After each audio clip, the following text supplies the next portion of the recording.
The spark hit me the moment I stepped into her apartment. I still remember the smell. Faint lavender, faintly burnt toast, and something else I couldn't name. Something like old books pressed against sunlight. I hadn't meant to be there.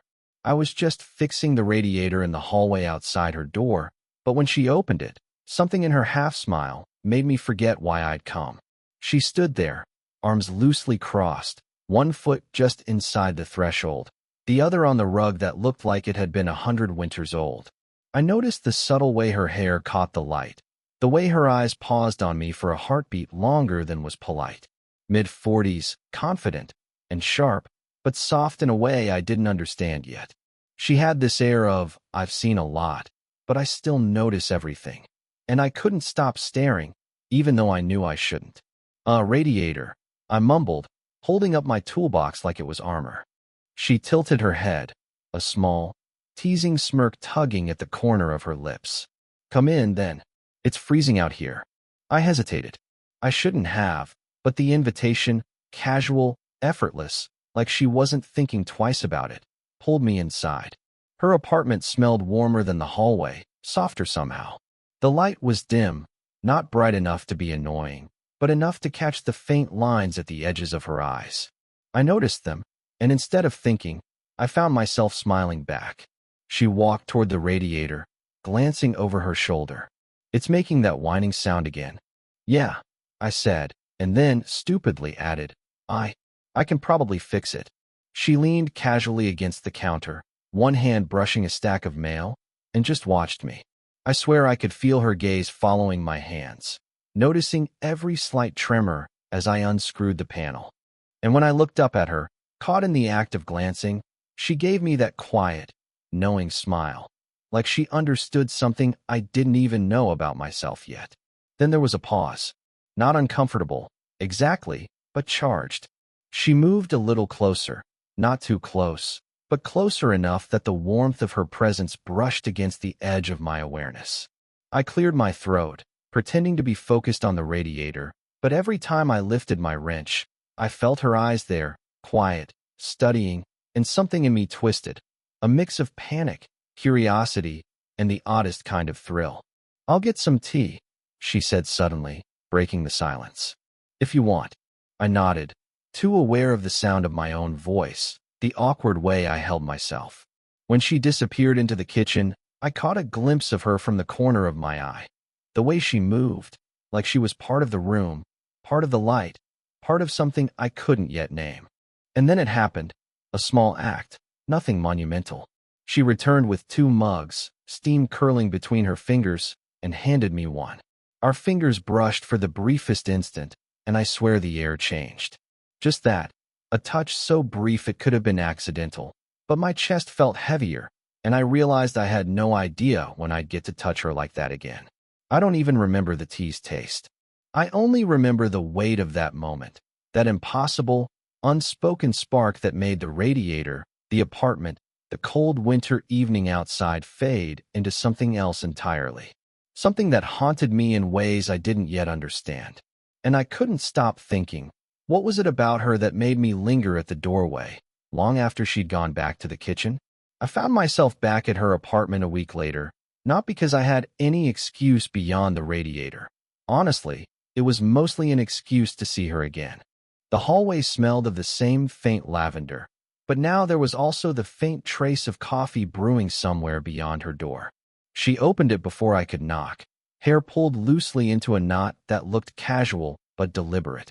Back so soon? She asked, but her voice had an edge of something softer, something tired. Yeah?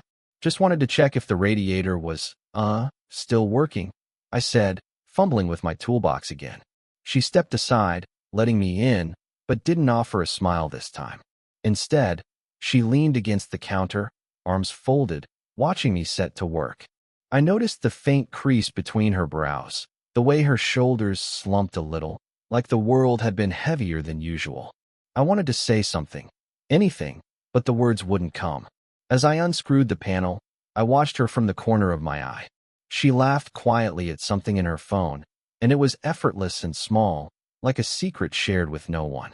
Her hands, delicate, with faint calluses at the knuckles, hovered over the counter as if she wasn't sure what to do with them. I caught myself memorizing the lines in her palms, the subtle tremor when she reached for a mug of water. "You don't have to watch me," she said suddenly, a little too sharply, then immediately softened. "I mean, it's fine. She stopped herself, as though she'd said too much. I looked up at her. The way her eyes flicked away for a fraction of a second, the hint of vulnerability in the curve of her lips. I couldn't stop myself from noticing. "I'm not watching," I said quietly, though I knew it wasn't true. There was a pause, thick and warm, stretching between the radiator and the coffee table. I could hear the faint hum of the heater kicking in, the soft ticking of a wall clock. It was a silence full of tension, of things unspoken. I wanted to reach out, to close the distance, but I stayed still, letting the moment hang. Then she moved. A subtle shift. She walked closer, adjusting the sleeve of her cardigan. Her hand brushed against the edge of the radiator, lingering just a second too long. My chest tightened, not with fear, exactly, but with the sharp awareness that everything about her, even this small, everyday movement, drew me in deeper. It's been a long week," she admitted finally, voice low. Not a complaint, not exactly, but a confession in the quietest form. I nodded, unsure of what to say, and that was fine. Sometimes silence speaks louder. When I finally handed her the wrench after finishing the repair, our fingers met for an instant. Just a brief contact, yet it was enough to make my heart trip over itself. She didn't pull away, not immediately, just let it linger a fraction longer than necessary before she looked away. That single, soft, charged moment, the brush of her hand, the subtle tilt of her head, the quiet exhale, stayed with me long after I left. Even now, I can't stop replaying it, wondering what she was thinking, or if she felt it too. It was late, later than I'd realized, and the storm outside had picked up, hammering rain against the windows. I'd come over under the pretense of helping her rearrange some bookshelves she'd been meaning to tackle for months. She insisted I stay dry, so I'd tracked puddles through her apartment, trying not to make it obvious that I'd wanted this excuse more than the task itself. She moved with quiet purpose, and I followed her gaze as she assessed the shelves. Her hands lingered over the edges of the books, brushing the spines almost tenderly. I noticed the faint tremor in her fingers when she reached for a heavier volume. I wanted to steady it, to let my hand hover near hers, but I froze, knowing any movement might be too much. "Some of these I haven't touched in years," she murmured. Her voice was low, reflective. For a moment, I thought she might confess something. Maybe loneliness, maybe regret. But she just shook her head and smiled faintly, almost apologetically, and moved on. The storm rattled the windows, and the room smelled faintly of wet coats and old paper. I stacked books silently, stealing glances at her. Every time our arms brushed, every accidental touch, I felt a rush I didn't know how to name. But she never seemed to notice, or maybe she did and simply didn't acknowledge it. That was the part that twisted me inside, the uncertainty. I heard the phone buzz on the counter. She glanced at it quickly. An unfamiliar number, or maybe someone familiar, and her expression tightened for a heartbeat before she silenced it. There was something in that small, instinctive gesture, a wall rising for a moment. And I realized, she carried a caution with her that I hadn't fully seen before. "Do you want some tea?" I asked, my voice quieter than usual. She hesitated, eyes flicking toward the window where the rain had started to taper. Yeah, that'd be nice." She poured it with a precision that seemed deliberate, almost ritualistic, and when she handed me a mug, our fingers brushed. I could feel her warmth through the ceramic. She didn't pull back, but she didn't linger either. For a second, the world contracted to just that space. The brief touch, the heat from her mug, the faint scent of her hair in the steam. I wanted to say something, anything, but the word stuck. I wanted to lean closer, to whisper the truth of how much this small apartment, this storm, this absurdly ordinary night had already started to matter to me, but I didn't. I couldn't. And then the moment fractured. The phone buzzed again, more insistent this time, breaking the fragile bubble of quiet. She glanced at it, sighed softly, and stepped away to answer. The almost confession, the almost touch, Everything we hadn't said or done lingered in the air, suspended, waiting. I stayed where I was, hands wrapped around the mug, heart thumping in the silence she left behind, realizing that proximity could be both intoxicating and unbearable at the same time. I wanted, no, needed, to reach for her.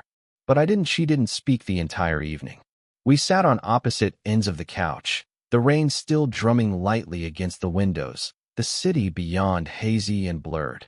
I kept fiddling with the edge of the blanket on my lap, pretending I wasn't aware of her presence in a way I could never ignore. Finally, she sighed, a long, almost exhausted sound, and set her mug on the table with a quiet clink. Do you ever think about what we're doing? Her voice was soft, low, but it carried an edge I hadn't heard before, a weight that pressed down on the space between us. I froze, unsure if she meant the rearranging, the tea, the storm, or something far bigger. My throat went dry. What do you mean? I asked cautiously, but even I knew the words were failing me. She didn't look at me immediately. Her eyes were fixed on the window, tracing the rivulets of rain as they carved paths down the glass. I mean this. Us. Here. I don't know how to explain it, but I feel like we're pretending it's normal when it isn't. I swallowed hard. Her confession didn't shock me. Exactly. It was something I had felt too, a quiet knot of awareness I couldn't untie, but hearing it spoken made it real, made it ache. I wanted to reach for her hand, to say something to soften the honesty, but I stayed frozen. You don't have to answer, she added, almost as if she feared what my response might reveal. I needed to say it. Out loud. The silence that followed was heavier than any words could have been. I watched her shoulders tense, then relax slightly, her lips pressed together in a line of careful restraint. Every small gesture, how she folded her hands, how her gaze flicked to me and away, was loaded with the tension we had been carrying without acknowledging it. I think I understand, I said finally, voice quieter than I intended. More than I want to sometimes. And it's confusing. But I'm here, even if I don't know what that means. She let out a laugh, but it wasn't light. It was brittle, tinged with exhaustion and vulnerability. Confusing is putting it lightly, she murmured. She tilted her head, finally meeting my eyes, and in that moment, I felt the depth of everything unspoken. The longing, the hesitation, the fear of crossing a line we didn't even know existed yet. We sat like that for a long stretch, saying nothing, listening to the storm outside, listening to the pulse of our own quiet turmoil. And then she whispered, barely audible, almost swallowed by the rain. I don't know if I can do this without losing something I can't get back.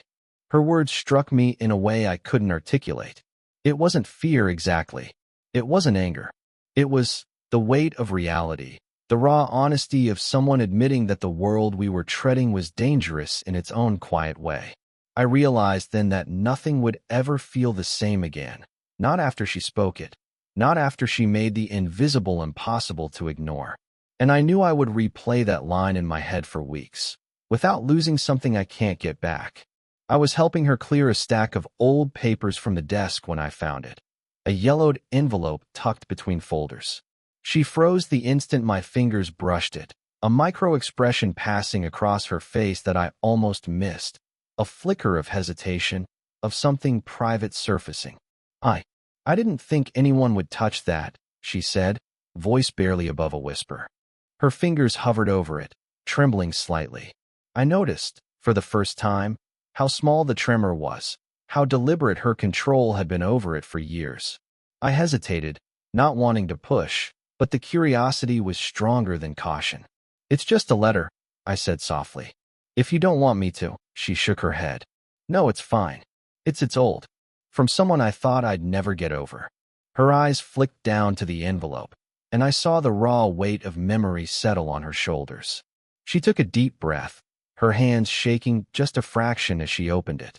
The words were barely audible as she read aloud, a voice she seemed to surprise even herself by using. I thought I could stay. I thought I could, but I wasn't strong enough. She swallowed hard. Her eyes glistened, but she didn't look at me. She let the silence hold her for a moment. as if the past had claimed her entirely for that brief stretch. I wanted to say something, anything, but I stayed quiet. The hum of the heater, the faint drip from the window, the creak of the floorboard under my shifting weight, it all felt amplified in the stillness. My chest tightened.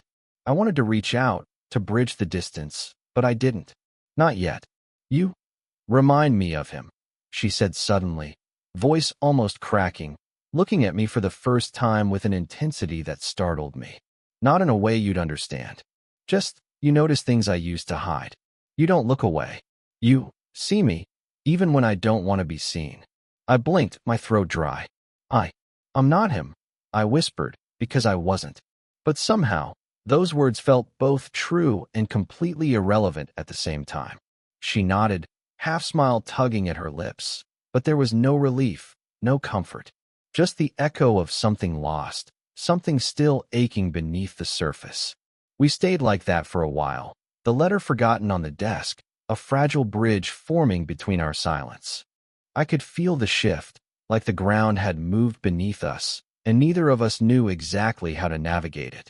She wasn't just guarded, she was raw, exposed, and for the first time, I realized how much I wanted to be trusted enough to hold that. When she finally looked up, her eyes softened slightly, but the weight of the confession lingered. She extended her hand, not touching me yet, but close enough that the air between us felt charged. I don't know what to do with this, she admitted. And I realized I didn't either. But I could feel it, a subtle seismic shift that had already altered everything between us. The apartment was quiet that evening, warmer somehow than I remembered. Rain had stopped, leaving the city slick and shimmering outside the window.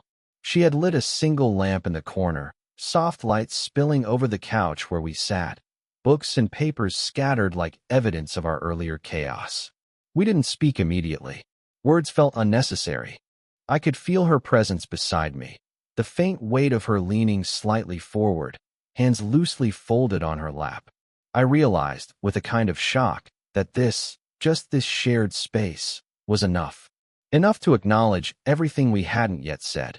I don't want to ruin anything, she said softly, almost to herself. I caught the tremor in her fingers as she adjusted the sleeve of her cardigan, the careful way she avoided meeting my eyes at first. You won't, I whispered. Not if we just stay here for now. My words were clumsy, but deliberate. I wasn't offering grand promises. I was offering presence. She let out a small, almost imperceptible sigh, finally turning to look at me. There was relief there, but also caution, like she was testing the waters, wondering if I'd step back. I didn't. I shifted slightly, and our knees brushed. A fleeting contact, but enough to send a warmth through me that had nothing to do with the room's lamp. You're different, she murmured, from anyone I've ever known. Her eyes softened, vulnerability mixed with the faintest trace of wonder. And you're more than I thought, I said, stronger than you let anyone see. The words felt honest, earned. There was no dramatics, no confessions of love, only recognition. Recognition of the quiet, mutual understanding we had been circling for weeks. Our hands found each other almost by accident, resting lightly, fingers brushing. I didn't squeeze. She didn't pull away. It was tentative, fragile, perfect in its restraint. That touch, so small, so mundane, so human, carried more weight than any speech could. We leaned back slightly, allowing the space between us to settle into something new. No words. No declarations, just the awareness that we were here together, that the unspoken had become a reality without needing to be named. She tilted her head slightly, and I could see the faint line of tension in her jaw ease. The room hummed softly with the quiet energy of acceptance. I realized then that this was love, slow, deliberate, earned, not fireworks or grand gestures, just a collapse into understanding, into presence, into each other. We sat there for a long time, rain-soaked city fading into darkness, fingers still brushing. No urgency, no pressure, only the gentle acknowledgement that whatever had started between us had finally found its quiet home. And in that small, shared silence, I knew we had crossed a threshold. Not with words, not with dramatic gestures, but simply inevitably, by being here, together. It's strange how some moments linger long after the storm has passed. I sit now in my apartment, the city humming quietly outside, and I can still feel the weight of that first evening in her apartment. The lavender, the faint tremor in her hands, the soft glow of the lamp. It feels like a lifetime ago, and like it happened yesterday, all at once. She changed me in ways I didn't even notice at first. I learned how to slow down, how to pay attention to the small, human details. The way someone breathes when they're unsure, the slight pause before a word that carries more meaning than the sentence itself. I learned patience, restraint, and that some connections aren't meant to be rushed. They're meant to be earned, step by step, moment by moment. And I think she found someone who saw her without judgment, who noticed the fractures and the edges, and didn't try to fix them. She could finally let herself rest in someone's quiet presence, instead of carrying the weight of her own careful control all the time. We didn't have fireworks or proclamations. We didn't rush into declarations of love or leap into dramatic gestures.